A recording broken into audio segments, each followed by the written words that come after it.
Right, welcome. This is Business Law, Business 201, and we're going to cover here the second part of Chapter 1. Since we did Chapter 1, the introductory portion in class, I will record that also, just so you have it to prep for quizzes and exams and that sort of thing. But at this moment, I'm working on Part 2 of Chapter 1, which is the overview of the nature of law and critical legal thinking.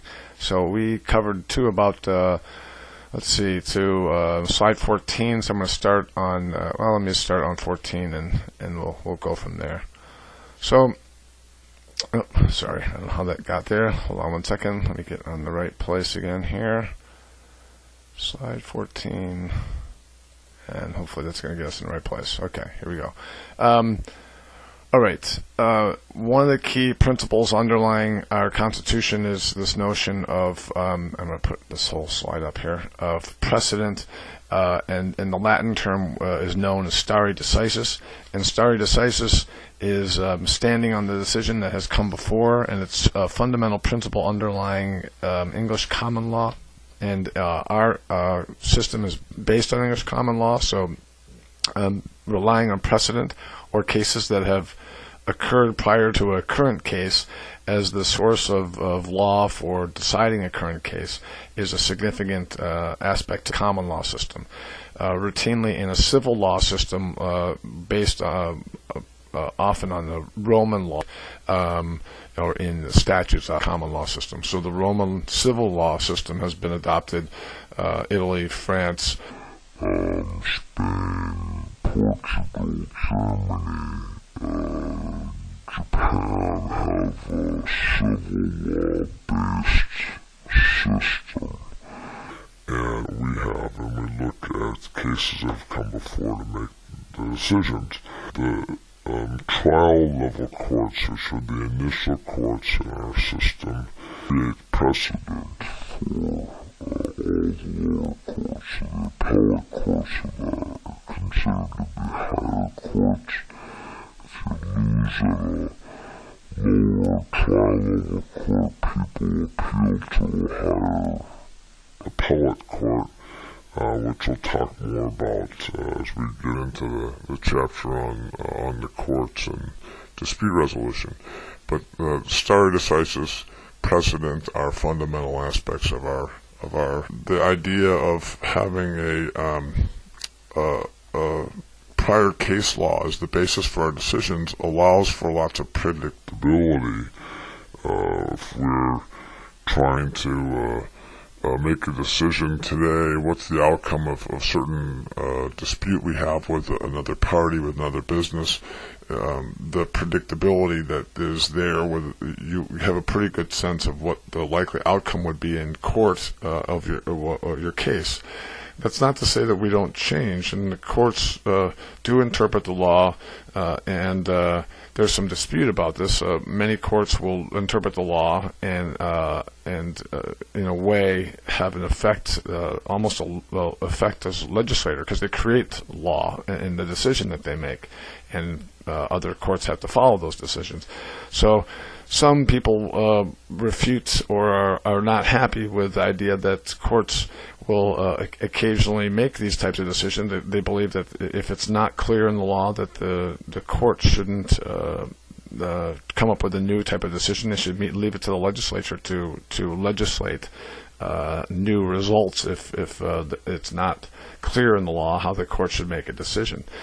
Most often what our courts do is look at similar cases that have come before, and they make a decision based on that. They may also look at a statute or statutes and regulations and make decisions on that. But we have a balancing act between what's predictable with a common law system and the fact of the need for change. If we strictly only stay with decisions that came before and never veered from them, we would have a system very similar to the Old English system that came over from England when our nation was formed, and we don't, obviously. So there is some change that's there.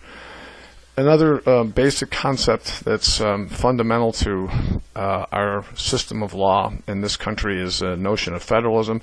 Plenty of other nations have this type of a system. Switzerland has it, Germany has it, and a number of nations have a federal system, but basically what that means is shared power between states and the federal or national government. And our first colonies even, in the very beginning of our formation of our nation, also had a lot of dispute about this issue as to having a strong central government or having a weak central government and letting the states have more power. Small or less populated states had a lot of concern with this issue. They didn't want to be drowned out by a larger central government, and they didn't want to be drowned out by more populous, more powerful states. To this day, there's still an issue, and there's a balancing act between the power that the central government has and powers that the states have.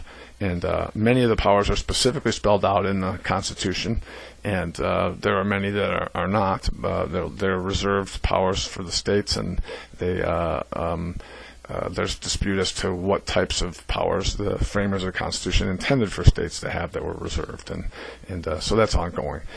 I have this next slide on. I bicycled from Seattle to Washington, D.C. A few years back. I bicycled and we came across this cornfield in Indiana, and there was a sign up here. Usually you see a gigantic sign that is present that shows, welcome to Ohio. And we were kind of amazed to be on this country road and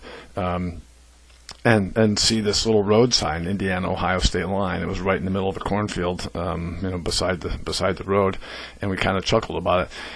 I joke, and I usually include the slide because stepping 1 foot on one side, a whole set of law affects me in Indiana. I step another foot or bicycle another foot over this line, and suddenly a whole different set of law applies to me in Ohio. And so the framers of the Constitution, with this idea of federalism, really enabled states to have their own laws on lots of ability to decide what their own legal structure would be, so long as it's in keeping with the national Constitution and federal law. States have a lot of leeway. So don't worry, this is spray paint that is like road racing spray paint. It does wash off. We didn't vandalize the road here, but it's kind of the joke. Somebody took a picture of me sitting there with the Welcome to Ohio sign present. Okay, this next slide is looking at the sources of law that we have in our system, and there are many of them. One of the key ones is constitutions, and notice it's plural. We have a federal U.S. Constitution, and every state and nation has its constitution also. And so powers are spelled out as to what the states have in the way of power, and the same way with our national government, how the structure of government should be, and that sort of thing. And that's, a fundamental source of law. Treaties that the United States signs also are a significant source of law. And as an example, the North American Free Trade Agreement between Canada and Mexico and the United States, when that was signed and when it was approved by our U.S. Congress, the Senate has to approve those treaties. When it was approved or ratified, it became law, and all the states in our nation have to follow the terms of that treaty, and so that's a significant source of law. Another source of law is codified law, and codified is just a fancy word for writing down in a code, writing down in a book the types of law. Like we have a criminal code and a commerce code and civil code, and so each area of law is written down, and that's a source of law when we're looking at making decisions in business. You look at the commerce code and the Uniform Commercial Code that's drafted, and that's impacted a lot of states and how they've developed their commerce codes, and so that's a significant source of law. We'll cover this, I believe it's Chapter 4, when we look at administrative law and administrative regulations, like the Internal Revenue Service or the Environmental Protection Agency are federal agencies, and they have rules and regulations that they frequently create, and those have the same effect as law, and businesses and individuals have to follow those when they're passed. Executive orders are another form or source of law, and executive orders are orders that are drafted by the president or governors of a state, and they have, again, the effect of law. They typically are aimed at regulating the conduct of whatever parties that they are stating in the executive order, and they are, again, by the chief of the executive branch, usually a governor in a state, or the president makes these. And of course, then we have, I'm sorry, this is kind of going up slowly, but the judicial decisions that are made by the courts and source of law for the U.S. here. Okay, the next several slides, I'm actually going to look at and I'm not sure, I'm positive actually, that our textbook doesn't go into any detail of this, but I think it's significant. Our law changes, and with the process of it, and many influences that are affecting how our law is created. So this first slide is looking at some. I'll just put all three of these up here. There's some significant aspects as to how our law gets written and how laws get impacted. So societal impact. So I have a question mark. In class we would talk about this. I would do it as a discussion question. What societal things impact our law? And there's lots of things. I've mentioned this in class several times. There's the issue of gay and lesbian marriages these days that has been a big deal. Some states have legalized it, other states have banned it, and it's a significant issue as to when we have societal changes, what should law look like? And so there's a lot of debate about it, a lot of political debate, and so that has an impact on the law. Population increases can cause some real issues. We have issues, how do you deal with roads and transit to get people around? How is land going to be used, and water, other resources going to be used? And there's some political and legal ramifications to that when populations significantly increase. What resources can be allocated for different things like education and social programs? Those are all types of things that come up with this issue of when population increases. And demographic changes. We have a society that's getting older, so how do we deal with the elderly? And we have a significant body of law now that's developing for elder abuse, both physical and financial and emotional. When people abuse an older person, there's a that's something that the law needs to take into consideration. We have issues significantly. This country has a large growth of Hispanic population, and particularly in southern states in the United States. All right, I hope we're back on air well here. I pardon the interruption there for a second. I was mentioning that there's been a big growth in this country with the Hispanic population in the United States here, and with that, and particularly in some southern states, and I know some cases in New Jersey in particular, some areas where people have committed crimes against people who are Hispanic just because they're Hispanic, and that's evolved into an area of law now that's being considered in many states, talking about hate crimes, not just a crime that's committed against someone that we would just call, let's say, battery or something, assault and battery. When there's an intention because of someone's race or their nationality behind it, we're looking at developing hate crime as a specific and a more severe penalty because of that. All right, another way when we look at how the law changes is looking at technology, and it's significant these days. I'll just put all these things up. There are many things. I'm sure you're familiar with lots of issues that come up because of this. We have the technology to do great things, and often I use the analogy, I'll say, that if you picture technology is like this rocket that's taking off, and you can see it take off. You're standing near it, you see the rocket take off, and it gets smaller and smaller up in the sky. And behind, on the ground here, just going along really slowly is a tortoise, and the tortoise is the law. The law is typically very slow to catch up with technology. Technology has a lot of unforeseen uses and side effects, and the law has to develop as a result because of that. So some examples here, in vitro fertilization, for example, we have the great ability to have test tube life created essentially in a petri dish, uniting sperm and egg for couples that have difficulty with that process. We have the technology to do this, and it can create viable embryos. If a couple, say, had created 6 viable embryos, 5 would get placed on ice, 1 gets implanted, and the couple has a child. That's a great thing. 5 years go by, let's say, and these other 5 embryos are on ice, and they could still be used, but the couple gets a divorce.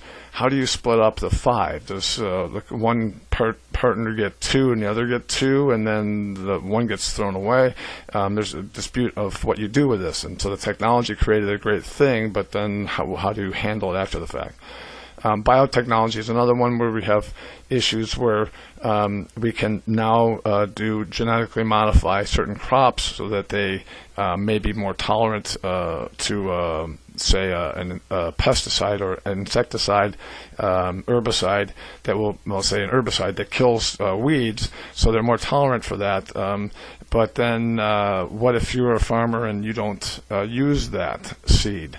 The patent that was given to the company that had genetically modified, let's say, canola seed, the company has a patent on that. They own the rights to the development of that.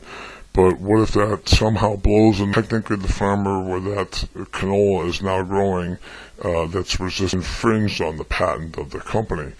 And there's truly lawsuits about this, some significant ones that have happened in Canada, where companies have gone in and sued farmers because, the internet and electronics, there's so many issues that have come up with that. The internet, we'll use electronics at first. We'll say with telephones, there's this issue of sexting, where kids text a picture.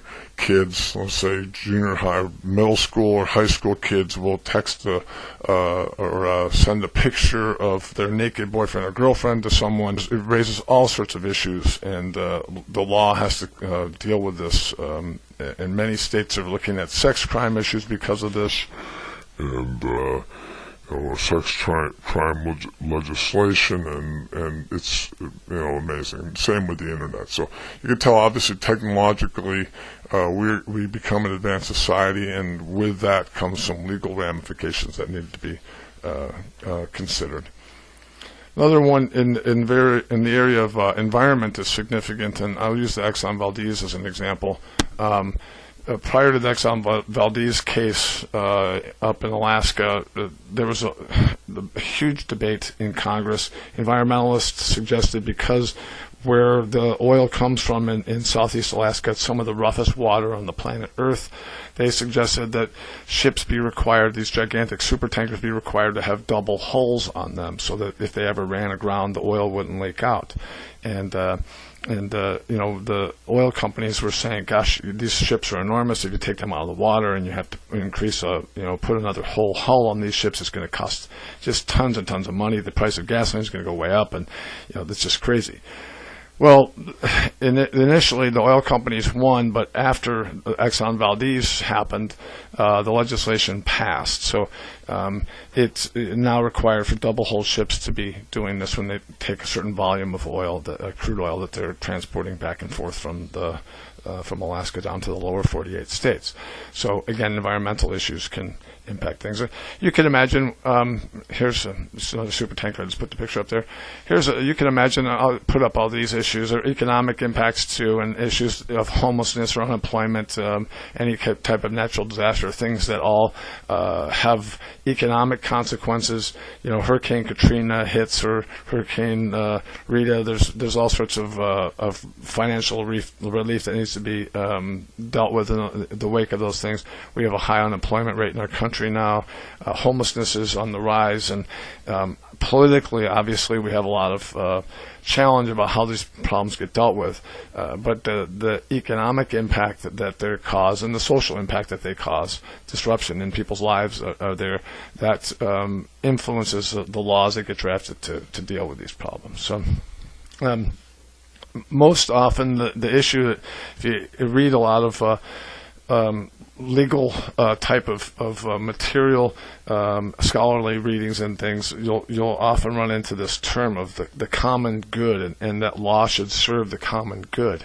And we have to kind of get at the definition of that. It's very challenging. Everybody has probably a different idea of what the common good is. We might generalize and make some statements of certain things. And so I have usually put these the next couple slides up for this reason, kind of just to get us at the notion of what is the common good, and in medicine, what would be the common good. And often in medicine, we seek health. Doctors take a Hippocratic oath, and they are bound to preserve life. What about a patient who is a cancer patient, or has some disease and they're in absolute agony, and they want to die?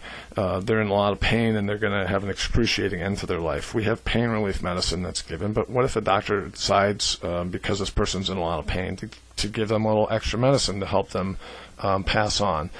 Technically, under the law, they've committed murder. The issue of euthanasia, many people are familiar with this. If you have to put down a pet that you have because of pain, we don't seem to think that that's wrong.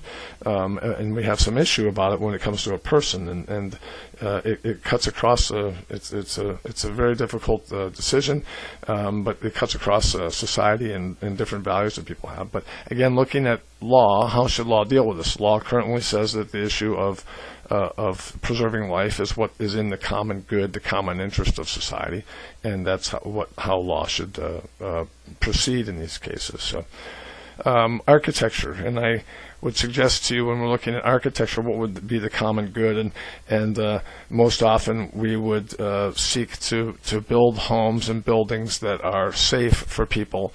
And there's an issue when we go back to the issue of homelessness, and is there adequate housing for people, or people who are not necessarily homeless, but people who are of lower income? Is there adequate livable housing for people? It's a political issue, and it's an economic issue, and it's a question of what's in the common good or common interest of society. When population grows, as I mentioned in one of the earlier slides here, when population really increases, you have to deal with the issue related to architecture and neighborhoods, and how you deal with issues of crime or congestion and traffic and those types of things. And so, again, coming at what the common good of that is, we have to address issues other than just building a safe home or a safe building. There's some other issues that have to be taken into account too. In something like when you look at strategy, say for a soccer game, for example, typically the common good, what do people want to do? We seek victory. We want to win. That's often what our culture teaches us here. And the common good sometimes may not necessarily be winning. How do we define winning or victory? That's part of our challenge. We've had wars in Iraq and Afghanistan for quite a while, and say we can come to a point where we say we, quotes, win. At what cost do we do that at? What is the common good for us as a society on a legal and social, political level when we're talking about those types of things? Common good, arriving at this in our society. When you look at society and the law, here's one for you to think about, is math. And I put the Ford Pinto in here. We probably could put the Ford, not to pick on Ford, but I could put the Ford Explorer here also. we look at math, and somebody might say, well, what's the common good of math? And there's a lot to be said for how math gets used. And particularly my brother-in-law has his PhD in math and does statistical research on AIDS, and that's so you can do a lot with math, I suppose, and that's certainly in the common good, the interest of the common good of society. Ford in the Ford Pinto and the Ford Explorer made mathematical decisions, particularly in the Ford Pinto case, this car you see in front of you here. The Ford Pinto had a gas tank with a pipe that went from the nozzle where you put the gas pump in to where the tank is. It was made too short. It was designed too short. And when they discovered this, how they discovered it was these cars would get rear-ended in accidents, and the cars would blow up, and people would die, and then they burn horrible deaths. It was terrible. They looked at the engineers came up with a fix for it. It was a $4. Then $4 doesn't seem like much today, but $4 then was still a significant amount of money. If they recalled all the cars that they made and added this $4 piece of pipe to extend the space from where the gas handle or pump went in to where the gas tank was, it would have saved lives, and that would have been the fix. But to recall all the cars, what they did was they used the math to determine what's the likelihood of these accidents happening, what's the likelihood of people dying in these accidents, what's the likelihood of the cost of litigation if people die or injured badly in these accidents, and they weighed that against the cost of the recall, and they decided not to recall the vehicles. They didn't tell anybody, of course, until this came out and was a lawsuit. And so the common good, math in this case, accounting is not, bottom line accounting is not necessarily the best way that we can address the common good in society. And so there's an issue about law and safety of products and how we handle these types of things. Same might be said for science, and there's a debate now about what energy we have in the future going forward in this country. What types of energy are more clean than others, and nuclear energy obviously is an issue. How do we deal with things? The nuclear issue. How many countries are allowed in the international body of nations to have these? There's a big issue with Iran right now as to whether they should be able to develop nuclear weapons, or they claim to be developing only nuclear energy. Today I heard on the news actually that the European Union is having an embargo against Iranian oil because of this issue, and they want to get Iran back to the table to talk about it. So here you have an issue of science, and in the nuclear energy level, every nation should have the right to develop their own energy. There's just a debate in this that becomes political, and then it becomes legal too in an international setting when you do things like having embargoes against a nation or trying to hold nations to a treaty that they may have signed, like the Nuclear Non-Proliferation Treaty.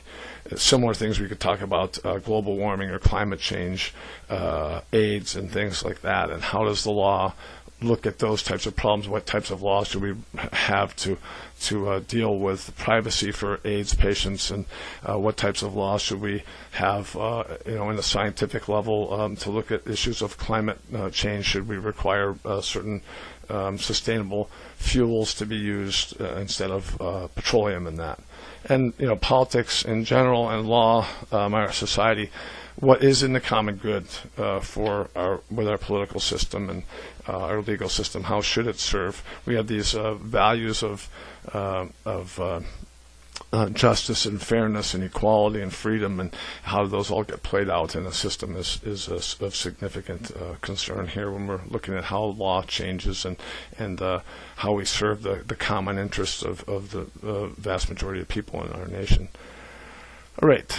Last slide in this, and we went over this in class, but I'm just going to reiterate this. And there are multiple schools of jurisprudence, and against jurisprudence is a fancy word for philosophy of law, and trying to take law and put it under a microscope and analyze law and court decisions and legal institutions, the process how judges are chosen, those types of things, looking at the whole picture of law and examining it and trying to pick it apart and how it should be functioning. People who are in the natural law school of jurisprudence often look at deciding what's correct in the way of decision making, and basically what is correct, they would say, is how we come about it is by looking at moral theory. And so morality and ethics and values should be fundamental to how we make decisions in court, and how we draft legislation should all be based on morality and ethics. And you have obviously a flip side to that, because there are many people too who are legal scholars and jurists who study these issues and would say that we can't legislate morality. Look at the failure of prohibition in the 1920s, when we tried to say that drinking was immoral, and drinking, when it became illegal, it was everywhere still, and so there's an issue about this. The historical school of jurisprudence is the next one, and it fundamentally looks at our traditions and customs in society, and really basically says that what's key is not looking at a code, a civil code or something like that, or a statute. It's looking at what is our historical precedent. That should be the key in how we determine what case is before us, or how we should act as a legislature, those types of things, by looking at precedent in prior cases. So one criticism of the historical school might be that if we did just stick with precedent, we would have no change. And it's like that predictability change teeter-totter I had in an earlier slide. It would make things very predictable, but things would not change. They would be the same as they were when the United States became a nation after it fought the Revolutionary War against the British. So historical school sticks to precedent, and that's key. The analytical school of jurisprudence focuses mostly on logic, and it basically it says that at the end of the day, when we're looking at a legal decision, it needs to be logical. You have I mentioned in class the case of the coffee spill case, McDonald's coffee spill case, and it's a significant case. We'll talk about it through the quarter. And examine it specifically, but a lot of people, folks in the analytical school would look at this and say it's not logical to have individuals who spill coffee. There should be some individual responsibility, and if they just spill coffee, they need to be responsible for themselves, and this company shouldn't be sued for millions of dollars. So the analytical school would probably advocate very clearly that we need to have caps on any kind of damage awards that would be given to people, especially in this type of situation. And we'll talk more specifically about that case. Analytical school, again, says law should be shaped by logic, and that's their fundamental deciding factor. Sociological school looks at law, and I mentioned I think what you should do is draw a line or arrow between the two, historical school and sociological school, because they're connected in this sense. Historical school says we want to look at law and focus on precedent. Sociological school says things change in society, and so we need to allow for changes, and law should reflect those changes. So while one example might be, while marriage in our country has always been between a man and a woman, now as a society, it's much more common for gays and lesbians to have relationships, and if they want to have a marriage, they should be able to have all the legal and social implications of having a marriage, just like a heterosexual couple should. Sociological school would say, since society changes, we need to veer from precedent and not just stick with that, but we should look towards the changes in society to how we mold our legal structure. The next group is the command school, and the command school of jurisprudence is very much like a political science sort of view, and it looks at the ruling party, what ruling party is in power in the state legislature to draft the laws, if depending on the chief executive in a state, if it's a governor. Gets to a point in certain state structure the legal system quite a bit. So the command school kind of look at that and say a political party or ruling party is going to shape the structure, and that's how our system is. They're very much focused on that, how that process works. Critical legal study, and basically at the end, what we need to do is establish some. We should need to establish law on the basis of fairness, and the law might be written in such a way that if a case came before the court, one party, a corporation, let's say, an individual was suing a corporation, and the law would say the corporation should win. The folks who are in the critical legal studies school of jurisprudence might say, well, that might be true and the law says that, but that's not fair as a result if you follow the case law. Say, if the law is not based on us involved, and we shall legal rules that don't serve fairness as a fundamental principle. Law and Economics School looks at law and the legal system and really focuses on the economics, or the underlying economics in that part of this. Why we need to have law that makes good economic sense. We need to promote for example, we'll go back to the coffee spill case. If businesses were allowed to be sued in exorbitant, what some people would say is an exorbitant amount of money for small cases, what presumably is a small case coffee spill. Although again, in this particular case, when I tell you when we go through it, you'll see that it isn't as small as it's been portrayed to be, or as trivial. It's a bigger issue. Some people in the law and economics doesn't make good economic sense, and businesses go out of business because they have to pay such large fees or large awards. Then doesn't make sense. It's not good. Another example that's often brought up is the issue of medical malpractice, and in many states it's argued for tort reform, or having caps, limits on the amount of damages that a plaintiff who brings a lawsuit against a doctor who does something wrong. There should be a limit of other doctors that are they're leaving certain states that have strong law would say that doesn't make sense to be doing that. They probably would share the same view as in this case as the analytical school of jurisprudence folks, because it doesn't make logical sense, at least law and economics school would say, on an economic level, to be essentially having doctors have to act as a doctor or a surgeon in a particular state because of that. So law and economics school would probably agree with the analytical school on the logical level of how you should handle these types of cases, and tort reform would be significantly one of those issues. Torts are personal injury cases, car accidents, slip and fall cases in front of a business, or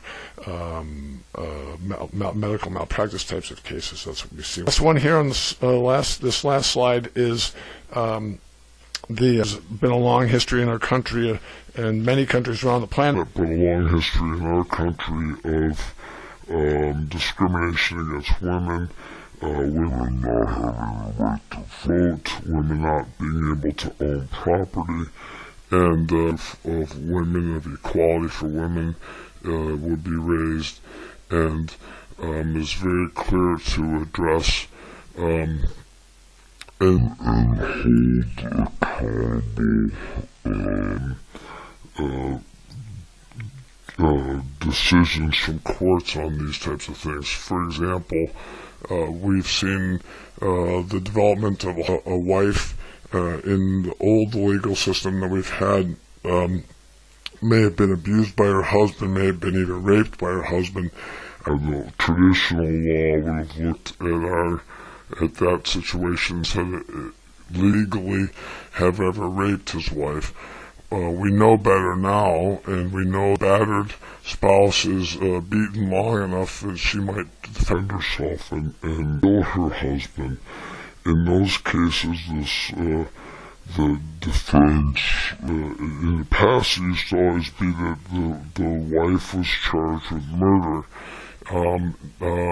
Presently, the battered spouse syndrome is saying that there's a legitimate psychological, taking into account feminist views in the legal structure and legal decisions, is that school of jurisprudence. That's it for part 2 of chapter 1, and I will talk with you soon. Thank you.